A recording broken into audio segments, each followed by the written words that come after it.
PSC positive പോയിന്റിൻ്റെ പുതിയൊരു വീഡിയോയിലേക്ക് എല്ലാവർക്കും സ്വാഗതം. ഓഗസ്റ്റ് 25-ന് നടക്കാൻ പോകുന്ന കോപ്പറേറ്റീവ് ബാങ്ക് ജൂനിയർ ക്ലർക്ക് എക്സാമിന് വേണ്ടി KCS അമെൻമെൻറ്റ് ആക്റ്റിൽ നിന്നുള്ള കുറച്ച് ചോദ്യങ്ങളാണ് ഇന്നത്തെ വീഡിയോയിൽ ഉൾപ്പെടുത്തിയിരിക്കുന്നത്. വീഡിയോയിലേക്ക് പോകുന്നതിന് മുൻപേ ചാനൽ ആദ്യമായി കാണുന്നവരാണെങ്കിൽ ഒന്ന് സബ്സ്ക്രൈബ് ചെയ്യുക. വീഡിയോയെക്കുറിച്ചുള്ള അഭിപ്രായങ്ങളും നിർദ്ദേശങ്ങളും കമൻറ്റ് ചെയ്യുക. The KCS Amendment Act 2023 is the Act number dash of 2024. The KCS Amendment Act 2023 is the Act number dash of 2024. ഉത്തരം ആക്ട് നമ്പർ 9. 2024 ഒൻപതാമത്തെ ആക്റ്റാണ് KCS Amendment Act 2023. KCS Amendment Act 2023 officially published in KCS Amendment Act 2023 officially published in ഉത്തരം 7th June 2024. 2024 June 7-നാണ് KCS Amendment Act 2023 officially publish ചെയ്തത്. ഗവർണറുടെ signature കിട്ടിയത് 2024 April 26-നാണ്. KCS Amendment Act 2023 വന്നത് 74ാമത്തെ റിപ്പബ്ലിക് ഇയറിലാണ്. Registrar is dash appointed by state government. Registrar is dash appointed by state government. ഉത്തരം any other officer of the state government. Section 3-ലാണ് രജിസ്ട്രാറെ അപ്പോയിൻറ്റ് ചെയ്യുന്നതിനെക്കുറിച്ച് പറയുന്നത്. രജിസ്ട്രാറെ അപ്പോയിൻറ്റ് ചെയ്യുന്നത് ഗവൺമെൻറ്റാണ്. നേരത്തെ ആക്റ്റിൽ രജിസ്ട്രാർ ഈസ് എനി പേഴ്സൺ എന്നായിരുന്നു.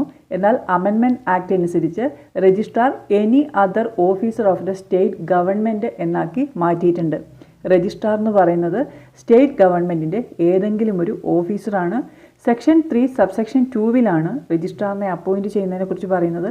രജിസ്ട്രാറിനെ ഡിഫൈൻ ചെയ്തിരിക്കുന്നത് സെക്ഷൻ 2 സബ്സെക്ഷൻ P-യിലാണ്. Section 2 subsection DB deals with section 2 subsection DB deals with ഉത്തരം common software for PACS. Section 2 subsection DB പുതിയ അഡീഷനാണ്. പ്രൈമറി അഗ്രികൾച്ചറൽ ക്രെഡിറ്റ് സൊസൈറ്റീസിലെ കോമൺ സോഫ്റ്റ്വെയറിനെ കുറിച്ചാണ് ഇത് പറയുന്നത്. As per section 2 subsection AD administrative audit includes compliance audit, performance audit and dash. As per section 2 subsection AD administrative audit includes compliance audit, performance audit and dash. ഉത്തരം IT audit. Section 2 subsection ADയിലാണ് administrative ഓഡിറ്റിനെ കുറിച്ച് പറയുന്നത്. പുതിയ അഡീഷനാണ്.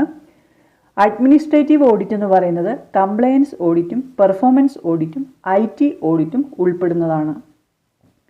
An application for registration of a society shall be disposed by the registrar within dash days from the date of receipt of the application. An application for registration of a society shall be disposed of by the registrar within dash days from the date of receipt of the application. ഉത്തരം 60 days. രജിസ്ട്രേഷനുള്ള application കിട്ടിക്കഴിഞ്ഞാൽ registrar 60 ദിവസത്തിനുള്ളിലാണ് അതിലൊരു തീരുമാനം എടുക്കേണ്ടത്. ഇനി അത് refuse ചെയ്യുകയാണെങ്കിൽ 15 ദിവസത്തിനുള്ളിലാണ് concern സൊസൈറ്റിയെ inform ചെയ്യേണ്ടത്. അടുത്ത ചോദ്യം, From the date of receipt of application for affiliation, it shall be disposed by the Apex or Central Society within. From the date of receipt of application for affiliation, it shall be disposed by the Apex or Central Society within 45 days. നേരത്തെ 60 days ആയിരുന്നു. Amendment ആക്റ്റിൽ 45 ദിവസത്തിനുള്ളിൽ apex society ആയാലും central society ആയാലും അഫിലിയേഷനുള്ള application കിട്ടിക്കഴിഞ്ഞാൽ അതിനൊരു തീരുമാനം അറിയിക്കണം. 45 ദിവസത്തിനുള്ളിലാണ് അതിനൊരു തീരുമാനം എടുക്കേണ്ടത്. Section 57E of KCS act deals with section 57E of KCS act deals with cooperative revival fund scheme. Cooperative revival fund scheme, സഹകരണ പുനരുദ്ധാരണ ഫണ്ടിനെ കുറിച്ചാണ് സെക്ഷൻ 57E പറയുന്നത്. 57A cooperative development and welfare fund, 57B deposit guarantee scheme, 57C consortium lending scheme, 57D cooperative risk fund scheme, 57E cooperative revival fund scheme. How much percentage of net profit is transferred to professional education fund? How much percentage of net profit is transferred to professional education fund? ഉത്തരം 5%. Section 56 1D കൂട്ടിച്ചേർത്തതാണ് പുതിയ ആക്റ്റിൽ. അതിൽ പറയുന്നത് net പ്രോഫിറ്റിൻ്റെ 5% professional education ഫണ്ടിലേക്ക് നീക്കിവെക്കണം എന്നാണ്. Professional education fund maintain ചെയ്യുന്നത് രജിസ്ട്രാറാണ്. Section 56 1A not less than 15% to reserve fund. 56 1B not more than 5% to cooperative education fund. 56 1C 10% to member relief fund. 56 1D 5% to professional education fund. അടുത്ത ചോദ്യം, section 59A of KCS act deals with. സെക്ഷൻ 59A of KCS act deals with. ഉത്തരം valuation of property. Section 59 എന്താണ്? Restriction on loans. Loan കൊടുക്കുന്നതിലുള്ള restrictions ആണ് section 59 പറയുന്നത്. മെമ്പേഴ്സിന് മാത്രമേ loan കൊടുക്കുകയുള്ളൂ, മറ്റ് സൊസൈറ്റികൾക്ക് കൊടുക്കാം, രജിസ്ട്രാറുടെ പെർമിഷൻ വേണം. ഇങ്ങനെയുള്ള കാര്യങ്ങളാണ് സെക്ഷൻ 59 പറയുന്നത്. 59A പറയുന്നു വാല്യുവേഷൻ ഓഫ് പ്രോപ്പർട്ടി. അതായത് ലോൺ എമൗണ്ട് 10 ലക്ഷം രൂപയിൽ കുറവാണ് എങ്കിൽ ഇമ്മൂവബിൾ പ്രോപ്പർട്ടിയുടെ സെക്യൂരിറ്റി ആയിട്ട് വെച്ച ഇമ്മൂവബിൾ പ്രോപ്പർട്ടിയുടെ വാല്യുവേഷൻ നടത്തുന്നത് കമ്മിറ്റി ഓതറൈസ് ചെയ്യുന്ന ഓഫീസറോ ഓഫീസേഴ്സോ ആയിരിക്കും. എന്നാൽ ലോൺ എമൗണ്ട് 10 ലക്ഷത്തിന് മുകളിലാണ് എങ്കിൽ 5 പേരടങ്ങുന്ന ഒരു പാനലാണ് സെക്യൂരിറ്റിയുടെ വാല്യുവേഷൻ നടത്തുന്നത്, ആ ഒരു പ്രോപ്പർട്ടിയുടെ വാല്യുവേഷൻ നടത്തുന്നത്. ആ പാനലിൽ ചീഫ് എക്സിക്യൂട്ടീവ് ഉൾപ്പെടെ 2 ഓഫീസേഴ്സും കമ്മിറ്റിയിലെ 2 മെമ്പേഴ്സും കമ്മിറ്റി നിയോഗിച്ച ഒരു ഇൻഡിപെൻഡൻ്റ് വാല്യൂവറും ഉൾപ്പെടുന്നതാണ്. ഇങ്ങനെ 5 പേരടങ്ങുന്ന ഒരു പാനലാണ് 10 ലക്ഷത്തിന് മുകളിൽ ലോൺ എമൗണ്ട് ആണെങ്കിൽ ഇമ്മൂവബിൾ പ്രോപ്പർട്ടിയുടെ വാല്യുവേഷൻ നടത്തുന്നത്. അതാണ് സെക്ഷൻ 59A പറയുന്നത്, വാല്യുവേഷൻ ഓഫ് പ്രോപ്പർട്ടി. അടുത്ത ചോദ്യം, according to section 26 liability of deceased member shall continue for a period of dash years. According to section 26, liability of deceased member shall continue for a period of dash years. ഉത്തരം 3 years. നേരത്തെ 2 years ആയിരുന്നു. Amendment ആക്റ്റിൽ പറയുന്നത് diseased മെമ്പറുടെ liability 3 വർഷത്തേക്ക് നിലനിൽക്കും എന്നാണ്. മെമ്പറുടെ ലയബിലിറ്റിയെക്കുറിച്ച് പറയുന്നത് section 26 അടുത്ത ചോദ്യം, the inquiry under section 65 shall be completed within A period of dash months. The inquiry under section 65 shall be completed within a period of dash months. ഉത്തരം 4 months. നേരത്തെ 6 മാസത്തിനുള്ളിലായിരുന്നു 65 പ്രകാരമുള്ള ഇൻക്വയറി കംപ്ലീറ്റ് ചെയ്യേണ്ടത്. എന്നാൽ അമെൻമെൻറ്റ് ആക്ട് അനുസരിച്ച് 4 മാസത്തിനുള്ളിൽ ഇത് complete ചെയ്തിരിക്കണം. എന്നാൽ മാക്സിമം പീരീഡ് എത്രയാണെന്ന് ചോദിച്ചാൽ ഉത്തരം 1 year തന്നെയാണ്. ഈ 4 മാസം എന്നുള്ളത് എക്സ്റ്റെൻഡ് ചെയ്ത് കൊടുക്കാൻ രജിസ്ട്രാർക്ക് കഴിയും. എന്നാൽ ഒരു കാരണവശാലും 1 വർഷത്തിന് മുകളിൽ പോവില്ല. അപ്പം മാക്സിമം പീരീഡ് എത്രയാണെന്ന് ചോദിച്ചാൽ 1 year തന്നെയാണ് ഉത്തരം. അടുത്തത്, qualification of presiding officer of cooperative arbitration court. Qualification of presiding officer of cooperative arbitration court. ഉത്തരം munsiff magistrate of the judicial service. നേരത്തെ an advocate having not less than 7 years of bar practice എന്നായിരുന്നു.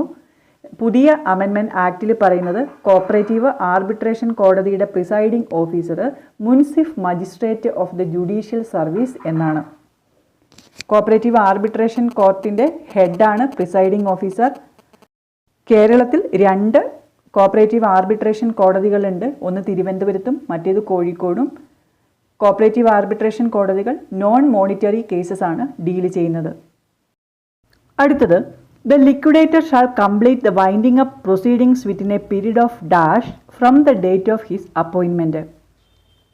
The liquidator shall complete the winding up proceedings within A period of dash from the date of his appointment.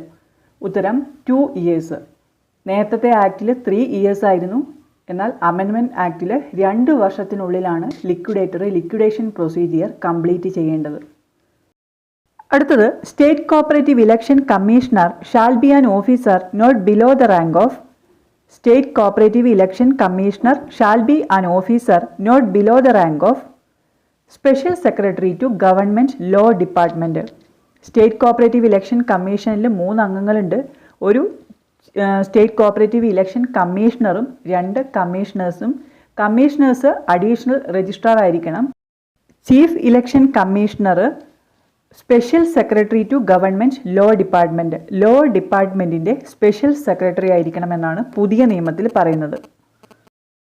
Section 2 subsection V of KCS amendment act deals with section 2 subsection V of KCS amendment act deals with ഉത്തരം youth cooperative societies. Section 2 subsection വിയിൽ പറയുന്നത് youth cooperative സൊസൈറ്റീസിനെ കുറിച്ചാണ്.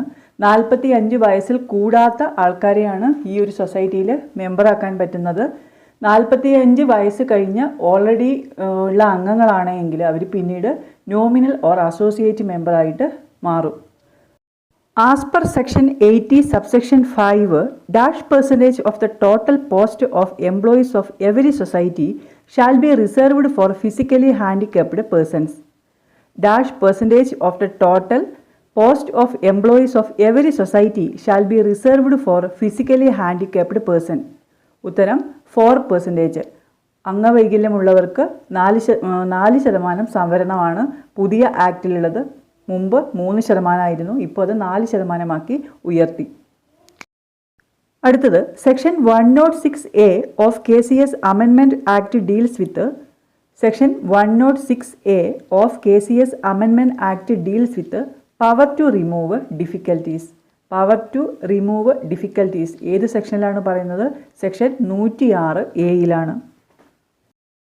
The elections of State Cooperative Union and Circle Cooperative Union shall be conducted by the elections of State Cooperative Union and Circle Cooperative Union shall be conducted by State Cooperative Election Commission.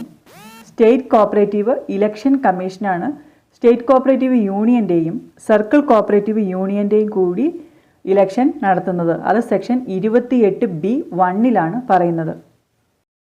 അടുത്തത് no member of the committee of a society shall be eligible for election to the committee for more than dash terms whether the term is in full or in part. No member of the committee of a society shall be eligible for election to the committee for more than dash terms of whether the term is in full or in part.